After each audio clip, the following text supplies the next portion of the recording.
अऊज़ु बिल्लाहि मिनश शैतानिर रजीम बिस्मिल्लाहिर रहमानिर रहीम इहदिनस सिरातल मुस्तकीम अस्सलामु अलैकुम रहमतुल्लाहि व बरकातुहू।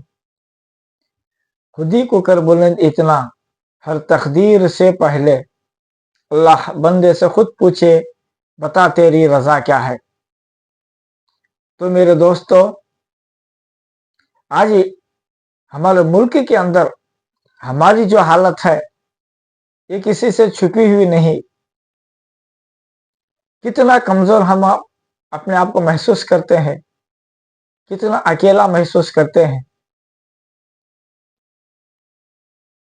क्या कभी हम लोगों ने सोचा कि इन कमियों को किस तरह से दूर किया जा सकता है? क्यों कर ऐसा हुआ?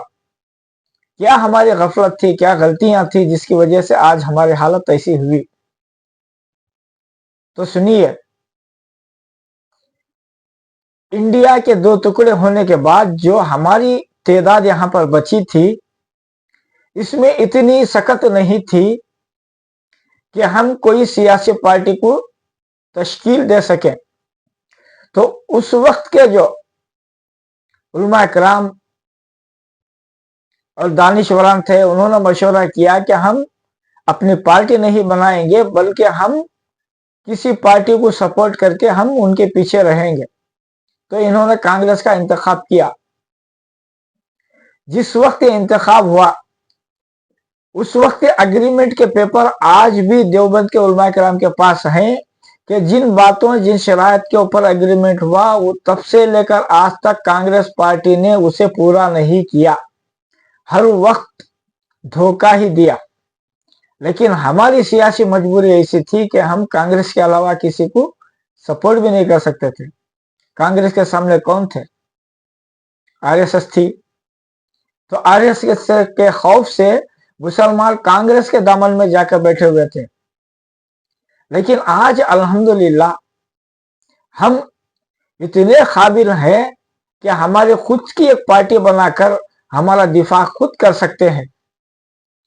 और कभी आपने गौर किया कि पुलिस हम पे ज्यादती क्यों करती है?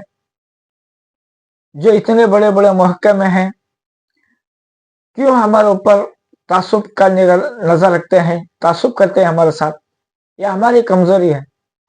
पुलिस को हमने ज्वाइन नहीं किया, पुलिस के अंदर हमारा इन्फ्लुएंस नहीं था, हमारी तादाद नहीं, तो हमारा उसके अंदर होल्ड भी नहीं।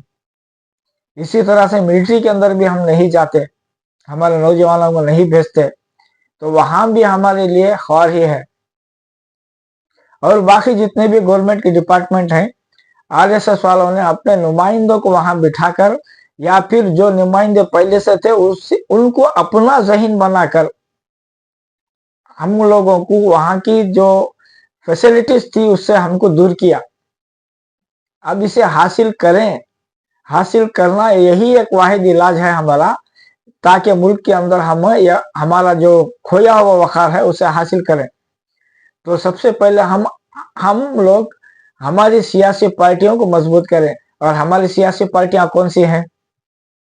ज़हन में एक ही आएगा, जो डिपो में राशन देता है, 2000 रुपये महीने देता है, लाइट के बिल में कटौती करता है, यही ज़हीन है।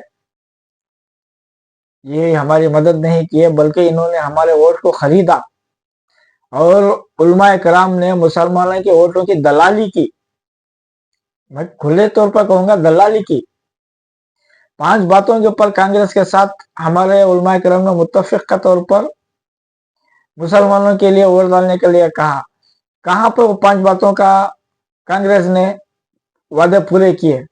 एक भी वादा आज तक पूरा नहीं किया, पूरे 2 साल के हुए। तो याद रखो मुसलमान भाइयों जो हमारे मुल्क में रहते हैं, कांग्रेस हमारा आस्तीन का सांप है, कब कहां डस दे हमें पता नहीं लगता। आज हमको चाहिए कि मुल्क के अंदर अपने वक़ार को बाकी रखने के लिए हम ऐसे कदम उठाएं जो हो गए, देर हो गए, लेकिन इंशाल्लाह दुरुस्त होंगे। आज अगर हम मेहनत करेंगे तो हमारी आने वाली नस्ल इंशाल्लाह इसका फायदा उठाएगी। आज हमें ये कोशिश करने की जरूरत है। हमारी जो 2 पार्टियां हैं, एसडीपीआई और एमआईएम, इन दोनों को आज हमें इतनी कुव्वत देनी है, इतनी कुव्वत देनी है कि पार्लियामेंट के अंदर हमारे नुमाइंदे वहां जाकर हमारे हक के लिए, पिछड़े हुए तबकात के लिए, ओबीसी के लिए डटकर इनके खिलाफ खड़े होकर हुकूक को दिलवाएं। और जो कुछ भी हुकूमत गलत कदम उठाएगी, मुतासिबाना कदम उठाएगी, उनके कदमों को रोकने के लिए, उनके कदमों को कतरने के लिए हमारे नुमाइंदों को हमें भेजने की जरूरत है। कोई कांग्रेस का लीडर, चाहे वो उसमें मुसलमान ही कोई क्यों ना हो, वो अपनी पार्टी के एजेंडे से हटकर कभी बात नहीं करेगा। जो गुलाम होता है अपनी पार्टी का, वो कभी भी किसी की भी मदद के लिए आगे नहीं आता। मैं खासकर मुसलमान लीडरों की बात करता हूं जो कांग्रेस पार्टी के अंदर हैं। ये पूरे के पूरे रिश्वतखोर हैं और अपने फायदे के लिए पार्टी में है। अपना फायदा जिस वक्त खत्म होगा तो पार्टी बदल देंगे। आगे भी बहुत बातें करने के हैं। तब तक के लिए आप मेरी इस बात को सोचें और कमेंट के जरिए से अपने ख्यालात को मेरे तक पहुंचाएं। और मेरी ये बात अगर सही है तो दूसरों तक इसे शेयर करें और मेरे चैनल को सब्सक्राइब करें, मुझे फॉलो करें और मेरी वीडियो को लाइक करें। तब तक के लिए अल्लाह हाफिज।